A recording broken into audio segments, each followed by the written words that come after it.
So, look at us all on YouTube, like a bunch of teenagers, going live. What's that all about?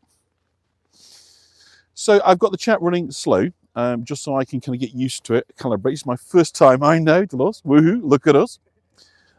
First time. So volume-wise, everything okay? A lot of familiar names, which is just fabulous. So just let me know if you can see me and hear me at the right sort of volume. Brill, brill, brill. Everyone's here, isn't it amazing? You see? They said it couldn't happen. I feel like doing a movie trailer voices, you know? They said it could not be done. Tell a Yorkshireman it can't happen. See what happens. That's what I say.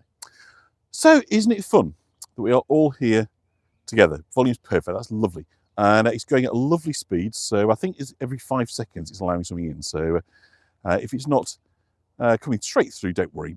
We'll be just fine. And we'll kind of come up with questions. But today's a kind of slightly leisurely affair. I want the first one just to kind of blend in. Not too many people, not too many distractions. Focus on the river. Let's have that kind of movement. Let's have a nice kind of vibe. Because we're dealing with the new, aren't we? And so I want the new to be kind of relaxing and easy for people. And it reminded me, I don't know if you almost know that Pixar, they sort of transformed digital films in the 1990s. The animation just went to a whole different level. And they were so worried that if they did something that was kind of like their first film, that was going to be about kind of robots in the future, people just get turned off. The grannies and the grandfathers wouldn't want to go to the cinema to see it. So instead, the first story they picked was Toy Story. And it was about nostalgia and toys. And it reminded people of the old days. So they brought the future and the modernity together, which I think, is nice. So hello, good afternoon, good evening, welcome. I believe that I am on time, that we've actually gone live, that it is 6 o'clock. The Hago is no longer here, but we are. And so thank you everybody for all your wishes and just for everything you've all done in this last 16 days to keep the faith. It's not there yet. It's a bit lumpy. I know there's still people who need help work through, but let's forget all that. That's the day job. Now I'm back to the fun job. Australia. Hi, Stephanie Jane. Because we're in York and we're by the river. And like I say, like a bunch of kids, we're all live together on YouTube. Hi, Alison. And so I was sat here thinking, I think I mentioned this last time. I've done this tour once before. I mentioned this last time as well. When I was a kid, we used to always go across to see my relatives on the weekend. And my dad always controlled the radio, right? It was always his choice. He was the driver, his choice, right? And he was not talk radio, more documentary, Radio 4. And we always used to listen to Letter from America, by Alistair Cook, a famous British journalist that did these sort of 15-minute kind of epistles about the American issues of the day. And I remember one week sitting there listening, and he said, the thing to understand about America is they have geography instead of history. And I just could not understand what that was possibly could mean. It took me years to figure it out. And finally I read his book and I realized what he meant. And what he was talking about really was how geography and landscape in effect create history. And he cites the interesting example of the West. And in America, in North America, the West is as much an idea about freedom, about the future, as it is about a place. And for those 17th century colonists clinging onto the eastern seaboard, right, the West was a forest that might be 500 yards away, okay, where the Native American tensions weren't great. Go forward 50, 75 years, West is the Appalachians. Then eventually it becomes the Rockies. And eventually it becomes the Pacific coast and everything that goes with the Californian dream. So I think using that example, you kind of see what they're talking about really is that the idea of geography, of exploration, of moving beyond your kind of comfort zones. And then when you've got there, adopting your comfort zones, like we've got here with this kind of pleasure boat cruises. It shapes us. Communities started in history, wherever you are in the world, because of the access needs of fresh water. Okay, whether it's about feeding us, for ourselves, for our animals, okay, fishing, of course, washing, cleaning, major source of power, movement. Water is the beginnings of it all.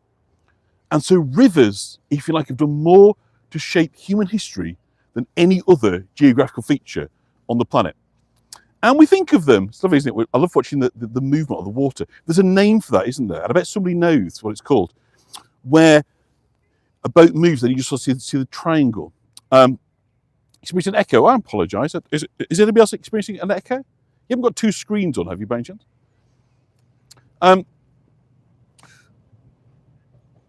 Thank you, Tish. So as we come, and we're going to walk the length of the 4 bridges of York.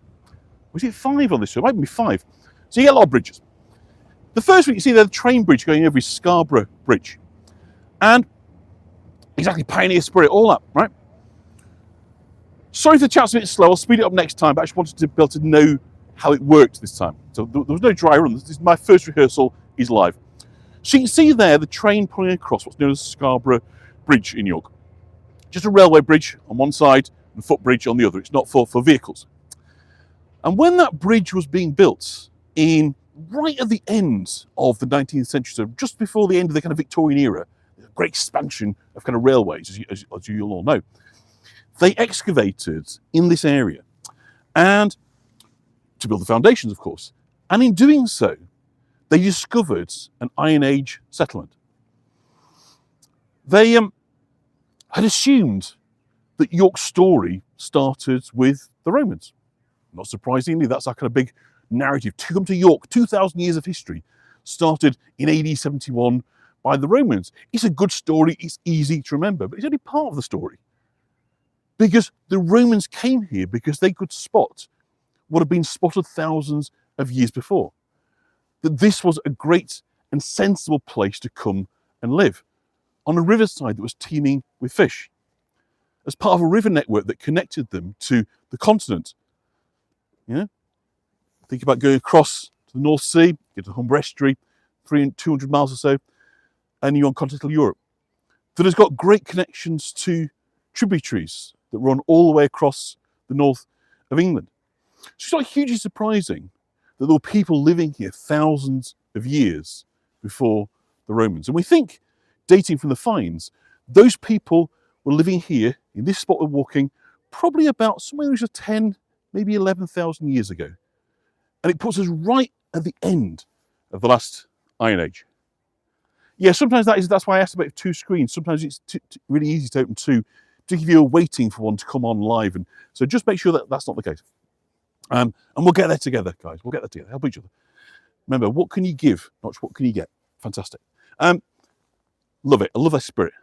So, what carried everything inside to mess up, yeah.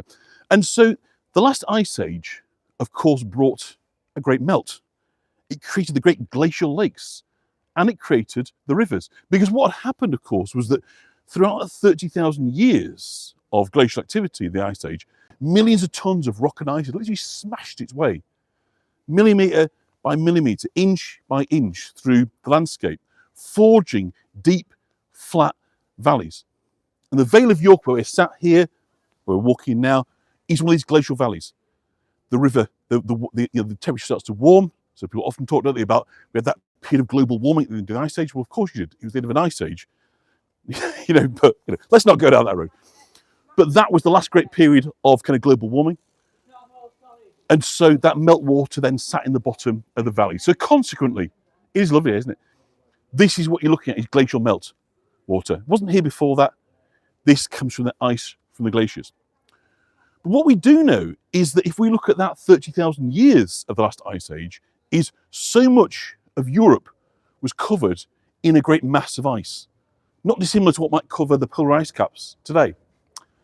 And that during that time, of course, it was very, very hard to live. Really hard. And so there's only really certain bits of the planet that were fully occupied. Parts of south of France in Europe. We think right down in the southern tip of Africa is the Garden of Eden. In, what's that country? It's next to South Africa. I forget, it'll come to me in a minute. You know, but this kind of the narrative, if you like, of the floodwaters in the Bible, the waters going down and so forth, the Garden of Eden being trapped behind, you know, a world of ice. It's fascinating thought. Yeah, like the video, thumbs up, clicks, all that sort of stuff. So, of course, what happens is, coming towards the end of the Ice Age, is it starts to warm up, which in turn starts to cause a melt. Slow at first, but gathering in pace as time went on. And so two things happen. People begin to head further north. You know, there's competition for resources, right? See the minster in the background there? Lovely blue sky. There's competition for resources. So, yeah, as families and tribes expand, so they head out into new lands. In such is the way that they head west in the States, they head north in Europe in search of places to feed, to grow, to settle. It's getting warmer as it becomes possible. And vice versa, many of the animals head south. So the animals that we associate with the Arctic Circle are precisely what were found in an archaeological dig just here. So when they were building this bridge, when they found the settlement from the Iron Age period, what they actually found here was bones, horns, hoofs, etc., of elk, of moose, of wild boar, of reindeer. Now, reindeer have managed to hang on in the Highlands of Scotland, but all those other species are completely extinct in this country. How did they come to be here? Well, because there was an ice bridge. So these animals headed further south in search of warmer climate, where there was more food, where water was easier to access. But then as the melt went on, they became trapped. The routes they'd come across, the ice bridge, in effect melted. They were trapped. And of course, they were hunted. And what we know about these Iron Age communities, and again, this was played out in the archaeological finds right here where we're walking, was that they would build a cluster of places to live by the riverside, for fishing, and so forth. But then about half a mile upriver, woolly mammoths, all that, right? Yeah, nowhere to go, get stuck. Got woolly mammoths in France, right? They found them. So, exactly, Tish. So what happens is, about half a mile upstream from here, you create a clearance. Because the country was covered in woodland, what the glaciers also did was a mass planting. They carried along millions of seeds, right? So as it started to warm up, you had moist ground, very fertile, you had this explosion of trees. So England, Britain, this island, was covered in trees.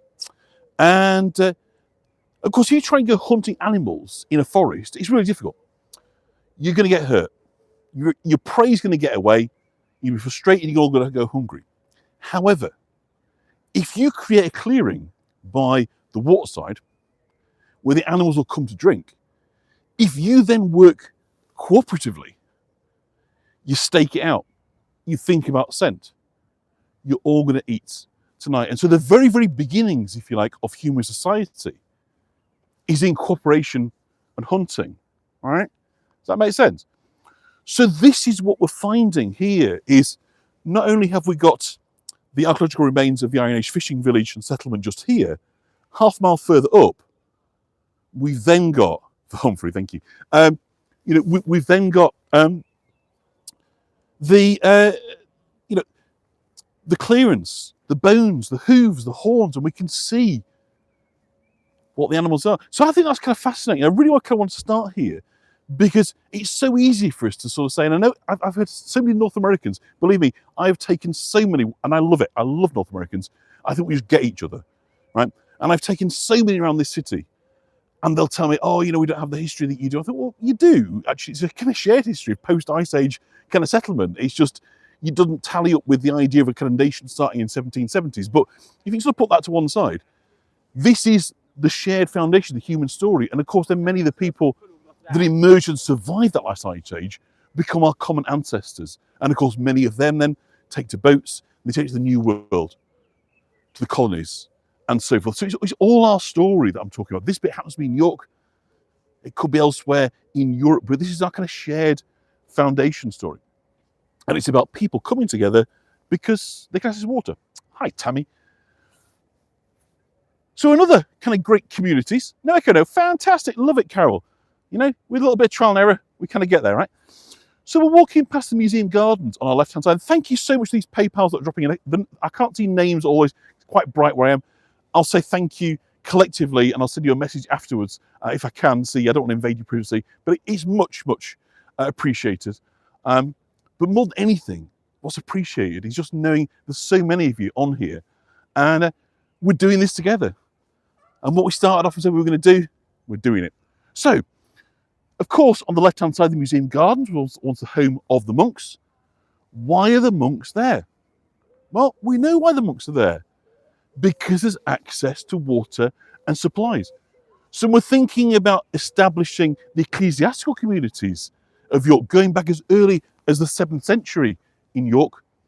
Where do they choose? They choose the riverside. Thank you, Leslie. You'll be happy.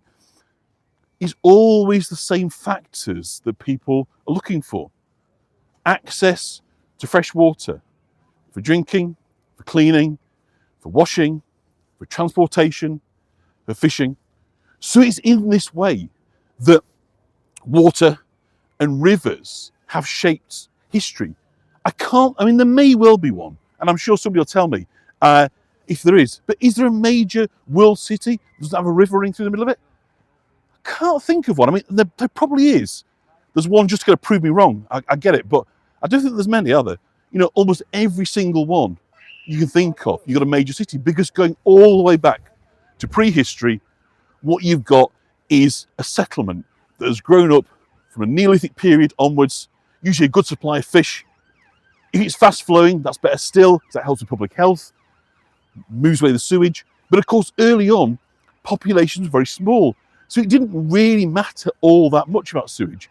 But as populations grow, if you've got too much sewage going into, an effluent going into your water sources and not enough movement, it becomes a huge problem. And we know about these huge problems with kind of public health that's sprung up over the years. And we're going to talk about Jon Snow in a few minutes, but isn't this gorgeous? And I'm trying to, do you know what I'm really enjoying? I'll tell you this, is a really uncluttered view, because I'm so used to seeing Hago stuff all over the screen. And suddenly I've got you pretty much in full screen, and it's absolutely delightful. I hadn't realised, I was just so used to doing it, how cluttered their screen was for the guides. And now it's not. So I'm not going to say it's better. We're such a long way from that, but God, it's not worse, I'll tell you that. So we've got the second of our bridges coming up, and this is Lendl Bridge. And there's loads of history around here. We've been to quite a few of these buildings. The Guildhall is the big white shining building that appears sort of right in the middle of your picture at the other side of the bridge, and that's the seat of York's governance. That's where the council meets. It's the focus of power. So again, on the riverside, because the river was about power. It was about merchant wealth. This was an inland port. Okay, 40 miles, believe it or not, from the sea. This was the major port of Northern England. Until the Americas, to the colonies, and the big explosive trade, when suddenly, of course, it becomes about tobacco and sugar, ultimately people. And then York's on the wrong side of the country. Okay, so Liverpool and Bristol and the western ports, they're the ones that become the major trading centres with North America.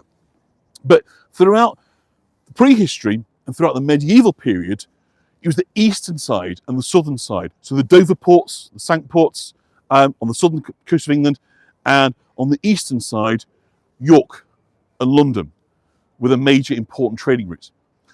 So with so much goods coming in and out of here, of course, what they needed was to impose duty, taxes, because let's be honest, states run on taxes, right? That's the taxes make the world go around. And so the two towers that, fabulous, Sandra, well, if you can set it up however you want it for your preferences, isn't that marvellous? You know, that's what we all get to enjoy our own way, right? So you'll see on the middle side is, so the left-hand side of your picture right now, I just disappeared behind a big chat from Dolores, but thanks for that. You've got what they call Lendl Tower. So isn't that a lovely shot? So you've got Lendl Tower right in the middle of the screen there, on the left-hand side of the bridge. And on the right-hand side, we've got Barker Tower. Barker Tower, known as bark, after bark, from tanning. We're in an area where the leather workers, the tanners used to work. So Barker used to tanning, colouring. You might have watched the Viking tour I did for the Viking camp. We saw a chap do that live, didn't we? So these two towers had a very, very, there's a PayPal link somewhere below the video. Thank you, Bev. So either side of here, what you've got two towers. And if I just come in, and I can't do zoom on here, we haven't got that yet, I don't think. But if you look, you see where there's 5 windows on the front, right? There's like one missing at the bottom. Can you see where that should be, right? Where there appears to be a missing window, there's like a little grey stripe on your picture. And what that grey stripe is, that's the original roof. This has been extended and built upon to make a rather grand residence, okay? Because the guy that lived here was making so much money, he wanted a bigger house. Because what people did was basically, when bridges didn't exist, originally you had ferry crossings, you had boatmen. And this bridge is quite a recent addition. Can I zoom? Okay, I'm not gonna mess with it too much today. I'm gonna just get a feel for it as it is, and then I don't want to be able to not get it back. Other guys have zoomed. I will find out from them how to do that. So what they would do, of course, is you have ferrymen, one side to the other, and then there's great chains running from one side of the river to the other. And these were excise duty chains. Great question, Lisa. How far is London from York? Well, if you buy the sort of crow flies, maybe I would say maybe 170, 180 miles. By rail, it's a 2-hour journey. So if you're ever here and you're in London, hop on a train at King's Cross, you'll be here in less than 2 hours. And it's a beautiful train drive. If you're going to drive, about 4 hours. So I'm not quite sure if that answers your question, what you're asking for, but hopefully that gives you a sense of not just how far, but also how to get here. So I say you had great chains that ran from one side of the river to the other.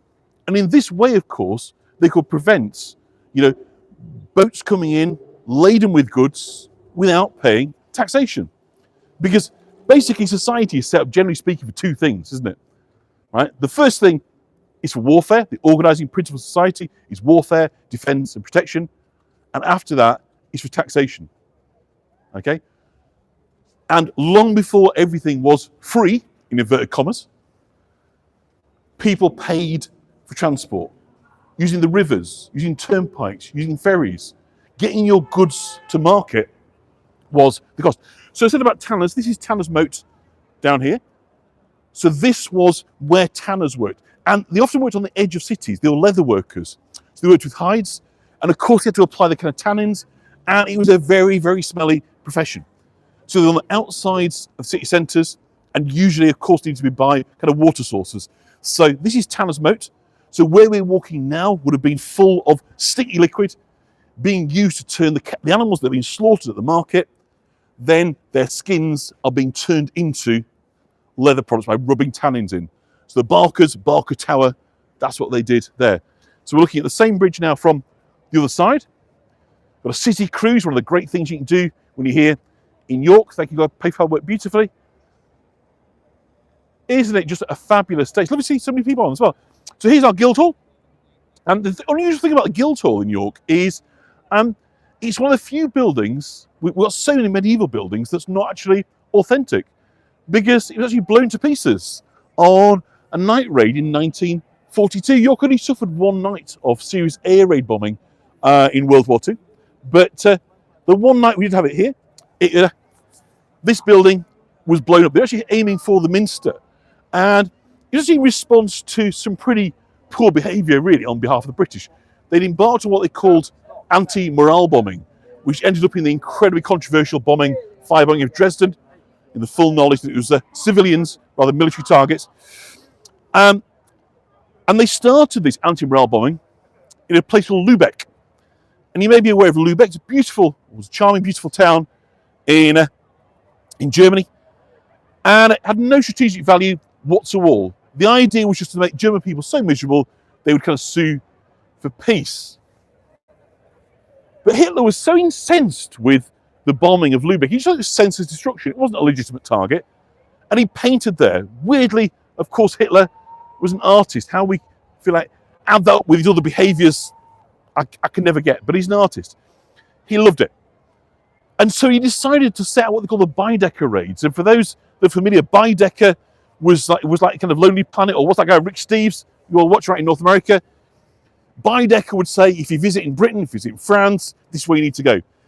And so Baedeker, he got it out, he thumbed through, and he was like, right, York Minster, Stone Age, etc., all the kind of top bits of Britain. And so the Luftwaffe were sent out with the aim to destroy them. They came to York, the anti-aircraft batteries blew them off course, and so they dropped their bombs as close as they could, but this is as close as they got to the Minster. It's probably about 500 feet away. So we can see there the boat kind of passing us by. So let's walk on, because I was talking a little bit earlier about obviously the importance of water, of sanitation, of I'm going to come off the riverside for a minute because I want to just show you a house and then we'll come back on. About what happens to societies when clean water becomes at a premium and when our disposal of dirty water is done in such a haphazard manner, it becomes a huge threat. And that led directly to one of those deadly diseases known to humankind, known as cholera. Cholera basically is from drinking dirty water. And a man was born in the house you're looking at right now, gave one of the greatest gifts to humankind by helping us to understand that these diseases were waterborne. And that man was John Snow, born here in York in the early part of the 19th century, and he became a doctor. He'd lived in York and he'd seen the great epidemic of cholera that killed 442 people here in York in 1832. He knows nothing. It's a different John Snow. It's a different John Snow, but exactly the same name. And he became convinced. He lived in poverty. His father had been a waterside worker. So he knew about how people lived. He knew the standard of living, the access to fresh water was utterly minimal. And so he was very aware. He was a great epidemiologist. A wonderful kind of inquiring mind. And by the 1850s, he'd moved down to London. And he was working in the East End of London on Natalie's patch. When Natalie does her Jack the Ripper tours, that's where John Snow was a practicing physician. And there was a great cholera epidemic at that time. And what John Snow argued was it was caused by dirty water. And most people just didn't want to know. They believed it came from other sources. And he got so fed up with being ignored, he decided to take actions. And so he went to the Aldgate pump, streets where people pump to get their water, and he took the handle off. Nobody asked him, asked permission, he just did it. And what he found was that within a few days, this area that had the highest concentration of cholera victims in London, the cases began to drop because people began to have to walk half a mile to the next place to access water. And that the problem in Aldgate was that in the underground culvert, the water was running through graveyards. It was running through cholera burial pits. So people were quite literally drinking water that had been infused with the virus of people who died of this disease. And so when John Snow did this, not only did he save a tremendous number of lives, he kind of proved a point too. He absolutely rammed the point home and said, it is time that we need to modernise, and that clean water is the beginning of the modern world. Like in Haworth, right, exactly, where people lived to less than 26.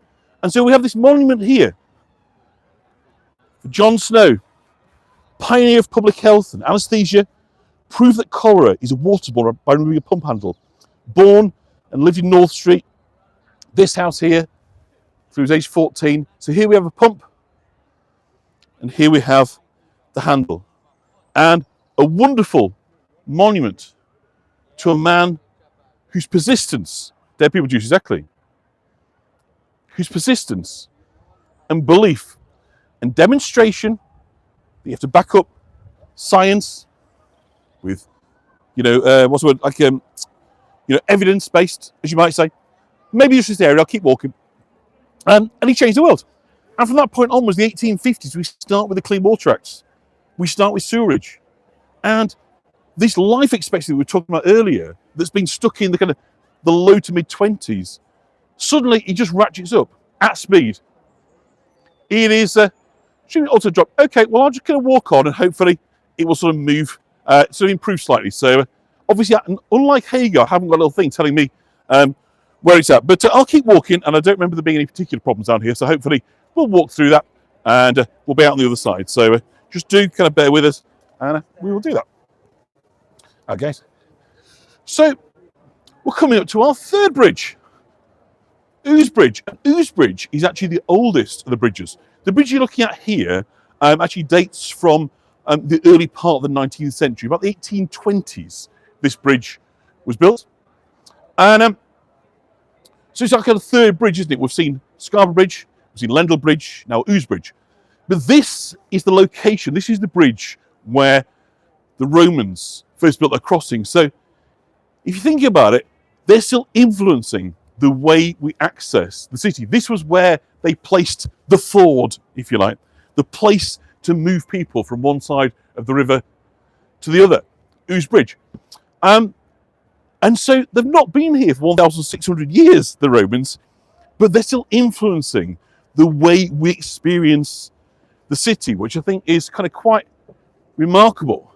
And this, of course, has been on my Guy Fawkes tours. This is where, unfortunately, Margaret Clitheroe met her terrible end. The original bridge that was there for much of history would look very, very different. Lots of buildings up. The other thing I haven't got yet is images. I'm sure we'll find a way to integrate images. But like Porto Vecchio in Florence, for any of them that have been there. So you get Lincoln, where we were High Bridge in Lincoln the other week. Much, much similar to that compared to this, which is obviously just Worcester Bridge. And it would be, again, a marketplace, a place to collect tolls. So all manner of kind of activity would have been going on a daily basis. This would have been an absolute hub of activities. Good, the picture's fine. That's excellent. So often with 4G and streaming, it's just a case of walk on and it will get better. So as ever, if it just dips a bit, stay with, and it's nice to have a little bit of feedback. But almost always the answer is have patience, and we'll get there in the end. We'll get there together. So, like good Romans, we're now going to cross the bridge. We're going to pass the famous King's Arms that loads of you will see on TV. Every time York floods, it looks like we're drowning. And flooding, of course, is just part and parcel of life in York. It tends to make big stories because it looks really kind of dramatic. And people are kind of very impressed because it looks like the whole city is underwater. But in actual fact, most of the city is at the level we're at right now. Whereas if I kind of pan down, and by the way, when I walk through this, it's going to get real rowdy with people who want to get on screen. Can you see how much lower that is? So the original city is a good deal lower than where we are. So consequently, this is the area that floods. And this pub right in the middle there, the white building, if you see with the red roof and the white building, the King's Arms, famously, that ends up sort of underwater. But they're actually really well equipped to kind of deal with this. They keep the beer cellar on the top floor, not the ground floor, not the cellar rather, and everything is like stone floors. And when they know the water's coming up, they just kind of put the shutters up, batten down the hatches, and wait for the water to go. But it makes such a dramatic picture that everybody loves to, it's gorgeous, isn't it? Everybody kind of loves to paint the kind of dramatic picture that York's underwater. And it's not true. We're very resilient against flooding because there's nothing we can do about it. Because going back to, do you have to find a picture? It's better for me, MB, at the minute, but I don't know for you. Obviously, that's slightly different. But so it might get a bit rowdy to walk down here because we're about to walk through a big area of high spirits. So if people want to get on screen for a second, we'll let them. It's quicker than arguing against them. You know me, I'm all right in the streets. I can handle a bit of a situation. But I'll just, you see how we're walking downstairs? We're going down steps now. This is how we're getting down to kind of flood levels. So it's not great surprising the area where we are here is the first area that's hit. And I'll show you a flood level measure. If you just look over here, and how do you see for the light there? On the kind of middle post there, you should be able to see there is a measure which shows you like the relative height of floodwater. And one of the first signs we have of the floodwater coming is the boats have to stop because the water goes up, but the bridges don't get any higher. So consequently, they can get stuck. So the big ones have to stop. There. You see over here, you see original quayside activity, Woodsmill Quay, the Queen's Stave. So you start to see the hangovers of this being a working port. Up until the 1970s, this was still a tidal port. So you had water going up and down with the tides, which quite frankly was a flipping nuisance. So consequently, they decided to put a lock-in up at Neyburn, which is about kind of 2 or 3 miles sort of downstream from where we are now, that enabled then the control of the water. The last thing you want in flood is kind of high tide. So we sacrificed our ability to operate as a port and changed it instead. There you go. I told you we'll get a few requests to get on screen. It is the nature of the beast. It's a lovely day here. It's absolutely great. You know, it's wonderful here by the riverside. You know, the mood's good. We've got fantastic people like this helping keep everybody safe. Give us a wave, and everyone's having a great old time by the riverside. So, how nice to be here in York. So let's keep walking down. We're going to walk down to our fourth bridge, not the fourth bridge in Edinburgh, but the fourth bridge on this tour. In t-shirts, yeah, it's sunshiny here. I mean, I'm sort of overdressed. I've done my usual thing of wearing too many clothes because it's York, it's all sort of betwixt and between. But the mood is good. But occasionally, unfortunately, we do see these kind of symbols showing the kind of personal tragedy. People have gone into the river accidentally or for other reasons. We do seem to have a high number of river deaths in York with disappearances. So just here, just passing by, you can see crafts, and these are rescue boats. So if people that maybe have a few too many fall in the river on a night time, we have people that give up their time to see fire and rescue down here, to hopefully fish people out of the water before it's too late. Because one of the biggest problems with the water here is twofold. One is it's very cold. And people might be very hot on a hot sunny day and think how refreshing it would be. But actually, it's a shock. It sends the body almost immediately into shock. Muscle paralysis, hypothermia will come on very quickly, confusion, dizziness. You've also got a ferocious current. It doesn't look like it, but this is the reason, right, why we're going to go to the stave here. It's open, so I'll just get a nice view down here.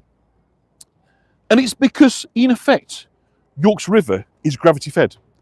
As you can see, the water appears to be gently flowing down towards the next bridge we're going to see. But you've got millions of litres of water passing this way every day. Because the glacial valleys, remember at the start of the tour, we talked about the glaciers. Well, they created this network of rivers and tributaries, little streams, little brooks, that all feed together across North Yorkshire moors, the Lake District, the Dales. Okay, that many of them wash out here. This is all that water going out to the North Sea. So it doesn't much matter what the weather has been like here in York. What we're getting is yesterday's weather in the Lake District. Does that kind of make sense? Frozen in audio. Well, I'll keep going, and hopefully it's not telling me it's frozen. So, are we getting freezers? T-shirts. It's still coming through, so I don't think it's frozen, but again, I'll just keep walking. So it's the sheer volume of the water that moves it on means that immediately you get to that water, you're going to be out of your depth. Out of your depth.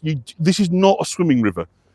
So that's the problem for people, is often they're drunk, they're egged up, you know, they jump in, or they slip in, they fall in, and the cold, the shock, the speed, the current, particularly if it's in flood, when the current comes up to 3 times, you know, it's just too much for people. But if you've got deep pockets, how about one of these riverside pads? Nice. Liking that? Very, very good quality. Early Victorian accommodation. Very nice. Very nice. And we're walking now towards Lundell, Skeldergate Bridge, where we start our Viking tour, the Wall's Skeldergate, the street of the shield makers. And hiya. And on our right-hand side, now coming into view on the right, we've got the bonding warehouse. Not at all green with envy, says Sue. Or this one, you could choose that one, Sue, if you prefer, if that one works for you. You know, choose any of them really, you know, it doesn't really much matter. There's lots of choice of pretty good quality places to live. If your pockets are deep enough, there's always somewhere in York that is very, very beautiful. So across the here, you probably see on the wall there the bonding warehouse. So bonding, again, is about taxation. The stamps, quite literally something's bonded, it's stamped. Say the duty has been paid. So this is where goods will be held that attract additional taxation, like alcohol, like tobacco, and so forth, until they've been stamped and released. That's what a bonding warehouse does. So what we're seeing is, if you like, all this little, last bits, if you like, of the industrial heritage of the riverside, because now quite clearly the waterway is all about leisure. It's about fun. It's about a staggering quality of life. This, by the way, is, we've walked through this part before, but I've also shown you it in flood. So just so, because I know you guys love to get your bearings. Isn't it lovely, 180? Yeah, you love to get your bearings. So this is where the tower is, Clifford's Tower. So I love you to try and get a sense of York as a whole. Just see how close it all is.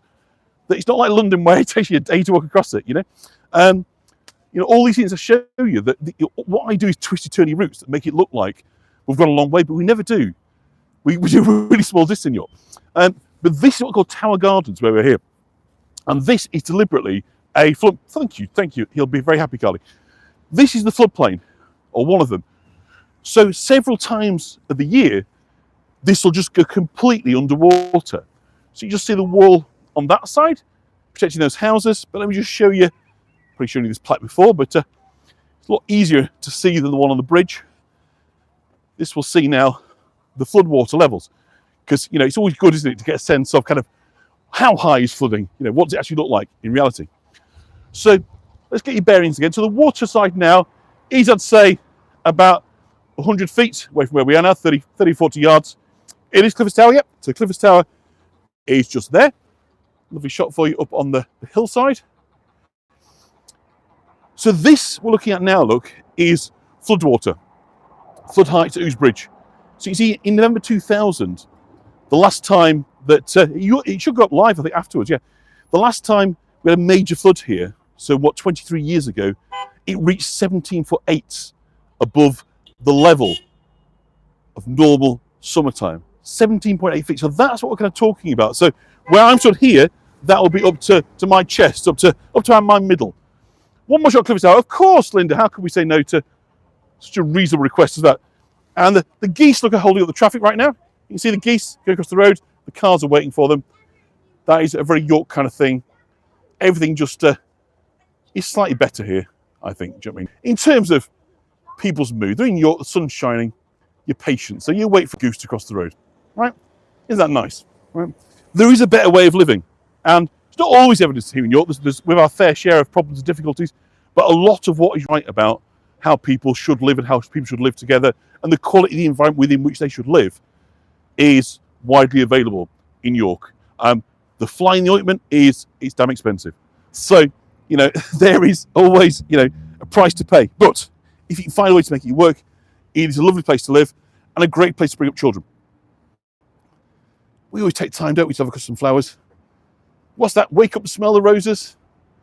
Stop the tour and show the flowers. Much the same thing, right? Always time for flowers on these tours. Thank you, Carla. So thank everybody. If I miss it, it's only really because you see the light is very shiny bright. I can't see the screen that well, so apologies. And for those whose names popped up left a tip and I didn't able to name check you, I do apologise. It's not that I don't appreciate it. It's merely the sun is shining right now again, and I can't read the screen very well. And my eyes aren't the best. So just forgive an old geezer doing his best with new technology on a sunny day in York. Population of York. Good question, Bob. So the population of York altogether is about 200,000. But, big caveat on that, that includes a whole bunch of villages. So throughout its history, York was the market centre. And lots of the land around it, going all the way up to the Viking time, right, were agricultural villages. In fact, when the Vikings came here and invaded, this is the Viking Bridge, Skelgate Bridge, they came here in search of land. MB, the platform feels great to me. It's more for you guys. We'll get some surveys out next week to everybody and say, I know everyone's a lot touring over the weekend. How was it? And let's kind of share that information. So next newsletter, we'll ask that question. How was it for you? For me, so far, pretty good. I'll speed the chat up next time. I've got it on 5 seconds. I'll take it up to 3. and then 2, and then hopefully I'll be back up to fast chat. But look at that, that's that water. What's it called? Somebody knows. What is that image called? Where you get the movement. It's not a penumbra, but it's something like that. And I know that you lot are all so educated that somebody will know. And it forms like a V, doesn't it, behind boats that could have come through. So somebody will know, somebody will tell me as we're going on. The wake. Oh, it's trailing in its wake, of course. How clever, the wake. So this, by the way, this bridge, or rather this section of it here, used to be a twist and lift bridge. And if you can see right in the middle of the bridge there, it's kind of got 2 sections to it. And so this was to let the tall ships through. And this building here, which is now the fabulous Dill's Coffee House and bar, wonderful place to go in New York. This held the mechanism to open up that side bridge so tall ships could get through. So it's got a dual purpose, this bridge. So yeah, the Vikings came and they landed here, took York by force for sea-based raids in the year 866. All right? Thank you, Sandra. And so the reason that they came, well, first it was kind of personal. It was the son. Have you got any Vikings fans on? Watch the TV show Vikings? I bet there's some of you amongst that have watched it. For those that have watched it, you'll be delighted to know that 3 sons of Ragnar Lothbrok came, took York, or Jorvik as they called it, the capital of Northumbria, to avenge the death of their father. So Halfdan, Ubba, and Ivor the Boneless came and took York by force in 866. Well, more 867 actually, because they took it by accident first time. The people of Northumbria were elsewhere. Then the Battle of York in 867 was what really kind of took it. And the reason the Vikings were here wasn't actually sort of plunder and booty and swag. It was for living space. What they wanted was for the growing Scandinavian families to have places they could come and farm. So again, a bit like recruiting people from kind of Central and Eastern Europe to America to come and farm the Great Plains of America and places that weren't, you know, the kind of the big cities that they're going to become the food basket, the bread basket of North America. So they basically were saying, we'll kind of conquer and then set up farmsteads for you. And so York, all this area around us on the eastern side, became a network of Viking farming villages. Anything that ends in BY, like Whitby, is a Viking settlement. Anything that ends Tun is almost certainly a Viking settlement. So, I mean, there are literally hundreds of these villages around here. And so all these producing villages will have to find market towns. You've got some smaller ones nearby, Beverley and Malton and so forth, and the major one, which is here at York. So that's what people were doing, is they're bringing the produce to market here. So consequently, that's where you get the commerce. That's where you get the kind of the movement of goods and people, which we still do. Just turn around here and you can see to my left-hand side, the coaches, people are still arriving. You know, they're coming back. We're bouncing back to a degree from kind of post-COVID. Not so many international visitors so far, but you see here, look, the riverside, normally I'd walk on this path here. I'm walking on the higher path. You can have a look, right? I know, deadline's the station for... Did you ever have the staple like Lincoln? Do you know, that's a really good question. But no, it wasn't a... the staple that is obviously to do with the kind of wool trade, and York was about finished goods. So York was the end destination where they were sort of put on the boats and sent across. So wool staples are like they're dealing with kind of fleece and turning that into wool. And then York was a trading centre for cloth. So I think that's the question you're asking, Alison. So yeah, if a staple good, if you like, do you know what I mean, is somebody who develops it, you know, the best quality from the materials they've got, right? So your staple goods, you're going to start off, don't they? You know, with the orange harvest, and then it becomes frozen orange juice, then it becomes carton juice, right? So that kind of process line is it we still kind of work through today, in kind of trade terms. So the wool staplers are working and taking the fleeces and turning them into wool that you can weave, and then of course from there you get garments and you get cloth and so forth, and that's where York was a trade centre for the finished goods. I'm just going to get a sip of water if I've got some with me, because yeah, screenshot. I don't kind of know where we're at with screenshots yet. I'm hoping that between you, I know that that we get about a little help from our friends is my new song, is that amongst yourselves, you're finding solutions all the time. So the key is what we start to do is share them. And that's why I've asked some volunteers just to help people. You know, jump on, here's how to do it, download a YouTube Chrome plugin, here's how to download an app and all that sort of stuff, so that, you know, just help each other. And before so long, I'm saying, well, I've forgotten about Hey Yo, because obviously it's our foundation story. But we'll have moved on because it'd be so easy to use the calendar. And this first version, a little bit rough and ready, but, you know, we'll get better. We'll get a website and get a really good calendar going. And it's just going to be so easy to move from place to place, because basically it doesn't much matter, does it, where the tour is put up. What's really interesting is, of course, I'm going to talk to you, we're going to talk to you rather, the collective, through the newsletter, do a survey and see what do you like. You'll have all presumably tried now YouTube Live, you'll have tried Zoom, you'll have tried Facebook Live. You know, the new normal will start to kind of write itself based on what you tell us, what your kind of feedback is. But we know that it's not going into YouTube, so if we all like YouTube, fantastic, let's do that if we want to. So there's so much scope for us to build, and just think where we've got to in the last sort of couple of weeks, that where we could be a couple of weeks from now. That's kind of my outlook. So I think, Dawn, I don't know the answer whether there's a thing for an Android phone. I'm sure there will be. And somebody will work it out and somebody will share it in the group, because that's what we do. We think, what can we give, not what can we take? So somebody will find that information for you. It'll be on the group and we'll all kind of chat about that. So that's fantastic. So back to the river. I've had my drink. So yeah, so just to kind of give you a sense of the elevation of the river levels. Last time I did this tour, I walked on a path down there, and that path isn't there at the minute, it's underwater. So it gives you kind of sense of kind of where we're actually at. But we're coming into the southern part of the city. We're about to cross Blue Bridge, and we're going to see how the two rivers of York conjoin. Because York is built not on one river, but two. You sound like JFK, John, do I? Okay. Is that a good thing? I hope it's a good thing. You see the Blue Bridge recently painted, very attractive. The pedestrian bridge, but basically it's the fork in the roads where two rivers come together. And this was the place where the Roman surveyors felt was the perfect place to build their fortress. When they came looking in northern England, they were basically Lincoln.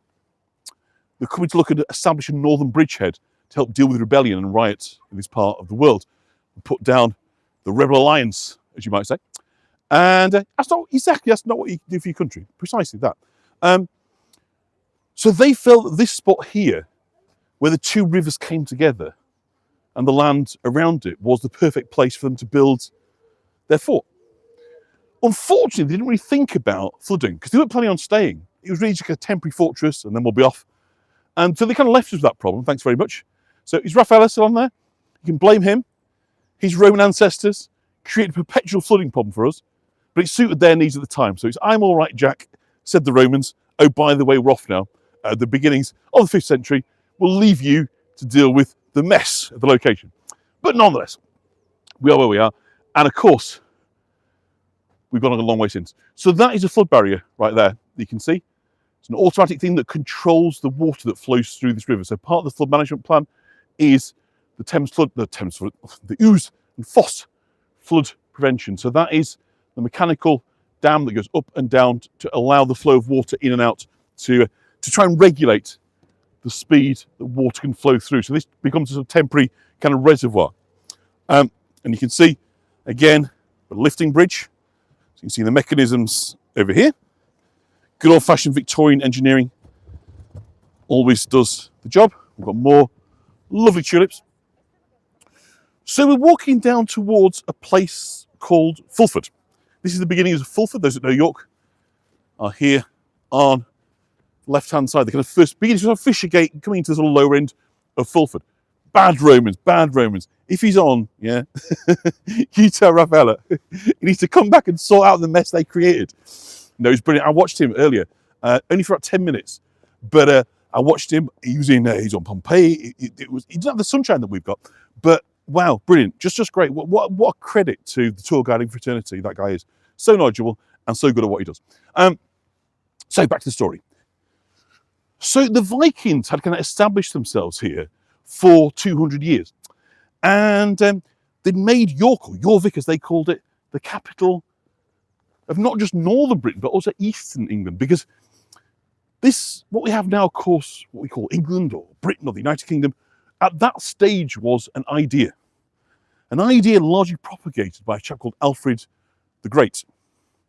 Alfred the Great had this vision of a country that united the great kingdoms, the great tribes of Wessex, East Anglia, of Mercia, of Northumbria, Kent, into one country. But you can tell the case, yeah.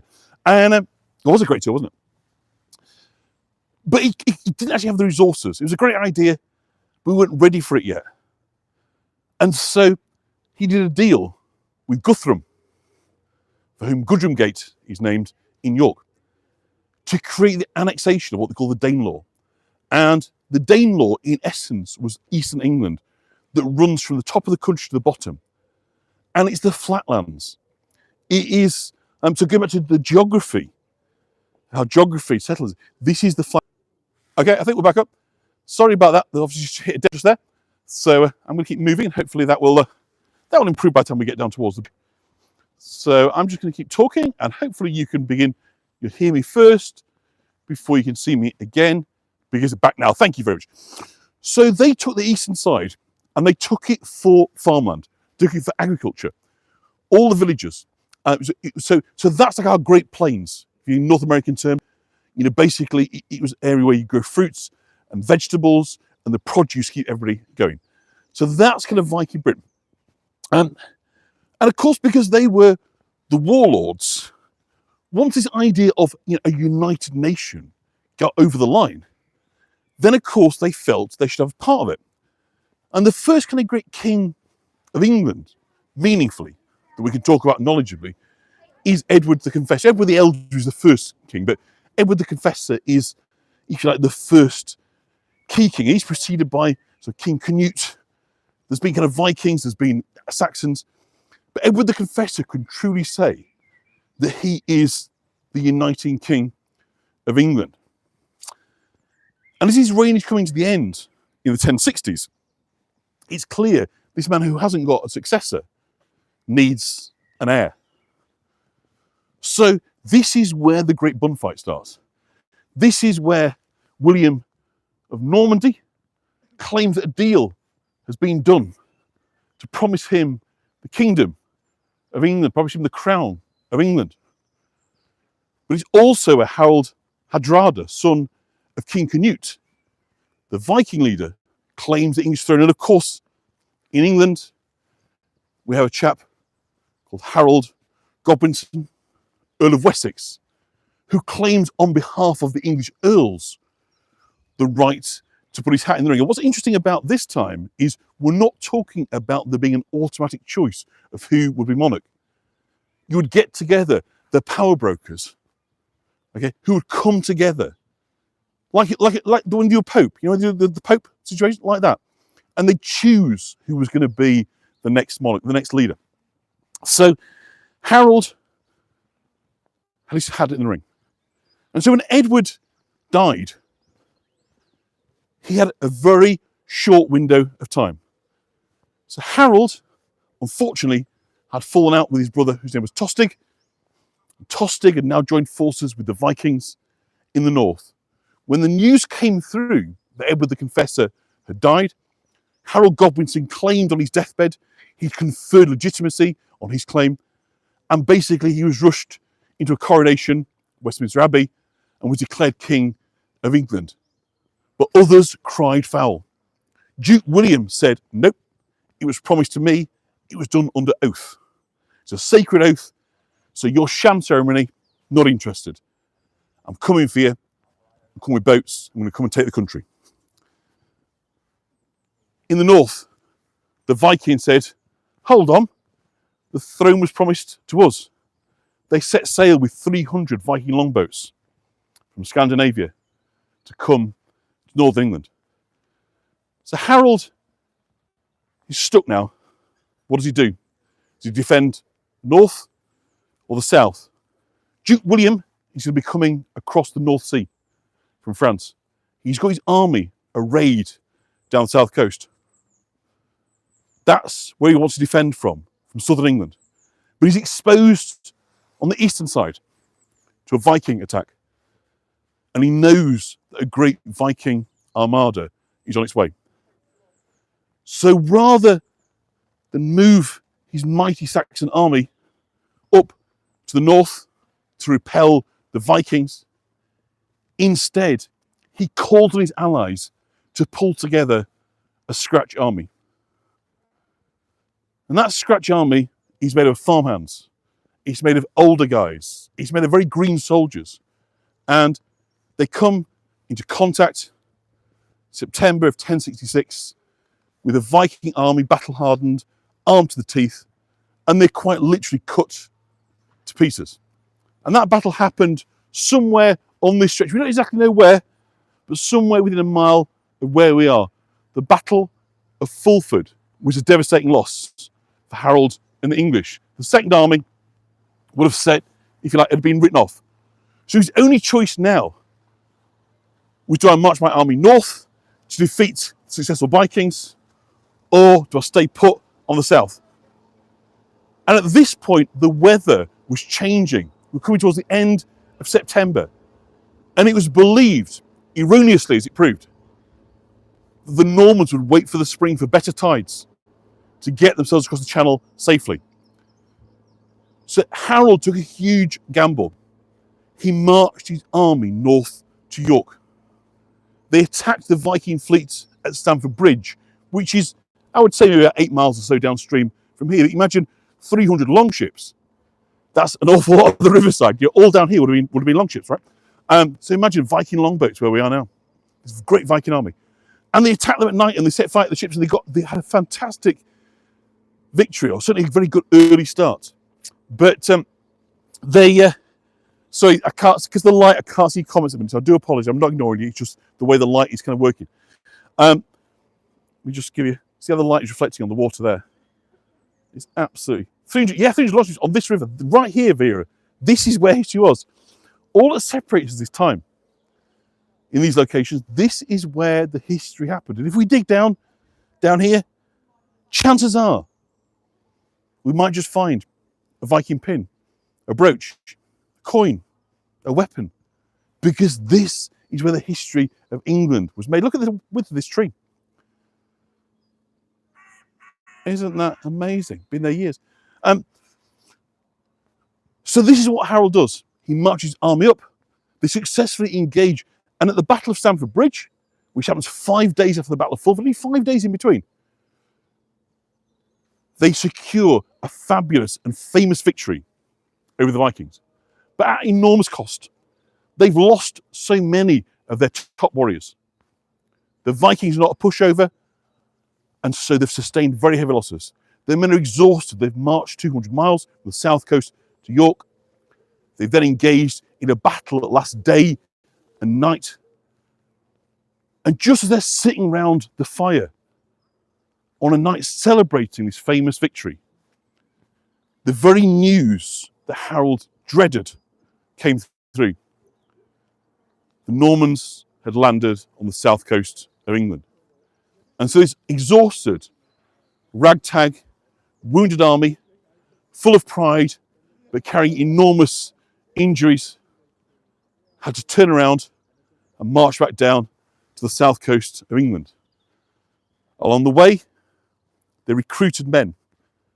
But these men were not trained soldiers. They weren't battle-hardened. This were not the elite forces. They were simply conscripted volunteers. And it's a total lack of discipline on the battlefield at the Battle of Hastings in 1066 that caused the English to lose. When the Normans pretended they were going to retreat, the English relinquished their hillside, their upper position, to chase them down the hill. And suddenly, the French cavalry, the Norman cavalry, turned around and it turned into a rout. So 3 battles that shape English history. The first 2 happen here. But what's really nuts, these 3 battles, the Battle of Fulford, where The Vikings scored decisive victory over the Second Army, the Scratch Army of the North. The Battle of Stamford Bridge also happened here, where Harold's English forces defeat the Vikings, set out the race. And the Battle of Hastings all happened in 10 days. So much of the history we've spoken about on this tour has happened over millennia, over thousands of years that it took the glaciers to create this landscape, for that melt to happen. And then in 10 days of brutal, shocking war and violence, the entire history of the country changes. Crazy, isn't it? We look at these reflections, they feel like places of such peace. But so often, it's our rivers that have been the centre of our nation's stories. Places people have fought over. Places people have sought to defend, to reinforce. Places where people have come to settle and build. Places where we, of course, have bridges. And so we're seeing our 5th and final bridge on this tour. Pretty good value for bridges, isn't it? On this tour, we're going to finish up over the river. Thank you, Fascinating History Lesson. It's good, isn't it? Because I think it's just another way of thinking about it. And it all goes back right where we started. The Americans don't have history, they have geography. Has fascinated me all through my life, that, of thinking what that meant. Because at first I thought I was stupid. I was at school, and to me, history and geography are 2 separate subjects. And they shouldn't be. It's just 2 different ways of looking at the same nation story. How we evolve is by learning to live within our environments. People live in highlands, people live in lowlands, people live in wetlands, people live in deserts, people live in frozen conditions. We all adapt. Our culture, our character, our nature, our stories, our legends are shaped by the world around us, and none more so than rivers. If we go back to every ancient culture, in the cradles of civilization, there's 4 rivers. There is the Nile, the Euphrates, the Indus, the Tigris. And they all form the Fertile Crescent, going right the way back. The very earliest settlements, the very earliest evidence of farming and kind of cooperation based on these astonishing fertile belts. The Nile, of course, floods twice a year and just dumps this fertile river mud. And so Egypt became, of course, the bounty of North Africa in terms of growing. People came from miles around to buy their kind of produce. But of course, they all revered the rivers. They turned the rivers into gods. The rivers had personalities. The rivers gave and the rivers took away. Right from our earliest times, we've looked at rivers as being central to our identity of who we are, what we are, and where we are. So I hope that made for an interesting way of thinking about the history of York. I wrote this tour quite a long time ago, and I've only done it once before, I think. Just because I wasn't sure there's enough to see. But now I think there is. And you know me, I was always doing new stuff, so there's always sort of, I'll do it again at some point. So I'm really glad to have done this tour again. And we're going to finish now on York's latest bridge. It's called the Millennium Bridge. And the Millennium Bridge, in a way, highlights another bit of conflict that so often we have. And this is about now the motorist. Because when this bridge was built to celebrate the arrival of Millennium, it was intended to connect South Bank of York with Heslington for the university. So coming to the top end, the university now probably a mile away from where we are now. And of course, it was great, fantastic for cars. Nope, for pedestrians, for scooters, for bicycles, but not for cars. So we still have conflict about rivers. Why should motorists miss out? Well, because we're trying to create places and spaces for people. And life is not being trapped in metal boxes. If anybody thought that the motor car was going to offer freedom, surely by now they must have realised that freedom was illusory. And so, how wonderful that this bridge, designed like a bicycle wheel with its spokes, spans the mighty River Ouse, the last bridge on the way out of York. Quite a long way to get to the next bridge from here. That is a road bridge. It goes over the A64. So this is appropriate as a place to finish. Looking out on the riverside, and celebrating the journey we've come, not just on this tour, but of course, over the last 16 days, since the bombshell came down and we were told what you've got is going and there's nothing you can say to change your mind. So we stopped saying anything. We started doing instead. And this is what we've done so far.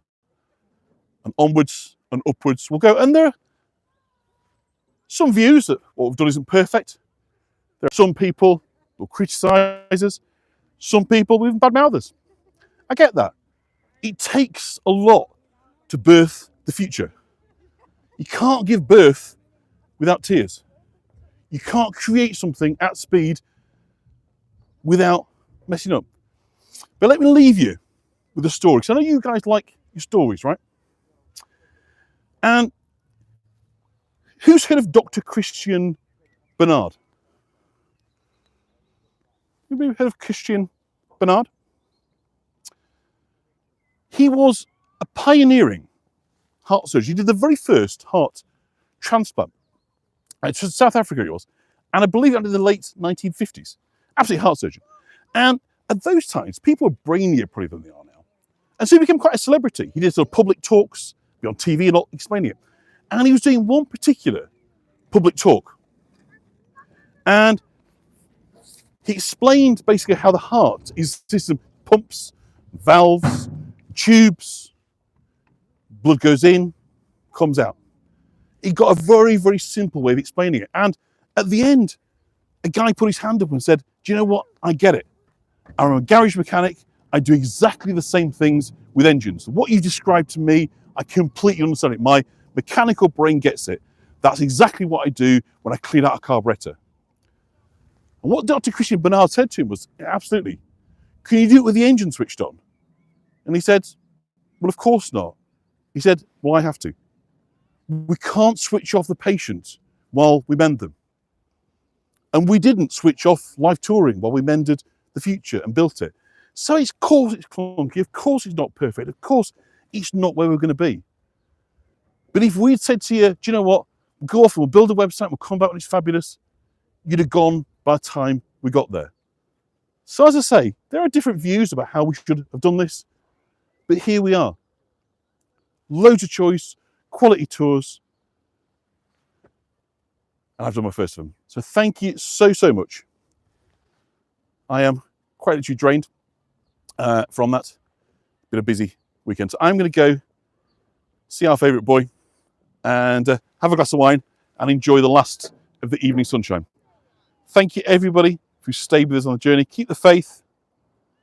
If you see people making negative comments, don't jump in, don't criticise them, but just recognise what we've done, teething problems. And remember, it certainly wasn't perfect on Hago, was it? I don't remember anybody going, oh, isn't it marvellous what Hago did for us? I just remember a lot of people thinking Hago could be an absolute pain. So there we go. Thank you so much. Everybody enjoy the success, enjoy the evening, enjoy the tours. Loads more coming for the weekend, loads more next week. And if you've got favourite guides that aren't on the calendar, message them and say, why not? It's free right now. Eventually they're going to have to pay. Of course they are. You've got to make it sustainable. You've got to pay for a website, you've got to pay for listings. But right now it's completely free. So if you've got guides that aren't on the calendar, say, get on the calendar. Contact John. He'll sort you out. You'll be on the calendar same day. And, off we go. So thank you so much, everybody. I'm going to leave you from York. Wish you well. I'll speak to you very, very soon. I don't have a buy me a coffee. Well, I do, but I don't know what the link is. So if you don't want to use PayPal, that's fine. Wait till next time. I'll try and put up a buy me a coffee link on that. That's wonderful. People have been more than generous today. So don't worry if it doesn't kind of work for you today. We'll sort all that out in the future. And thank you, everybody, for your messages, for your well wishes, your donations over the week. It's been wonderful. It's been great to see. And it don't have to motivate you. You know, when multimillionaires walk away and what's left of the people that value what we had. So thank you, everybody. Hago's gone. Life's still here. Bye-bye. And now I've said that, I don't have to finish it. Oh, my God. I guess that was really a good sign-off, wasn't it? And now I've realised I don't actually know how to switch off the screen. So just pretend, just look away. I think it's this cross button here. Yeah. Bye-bye, everybody.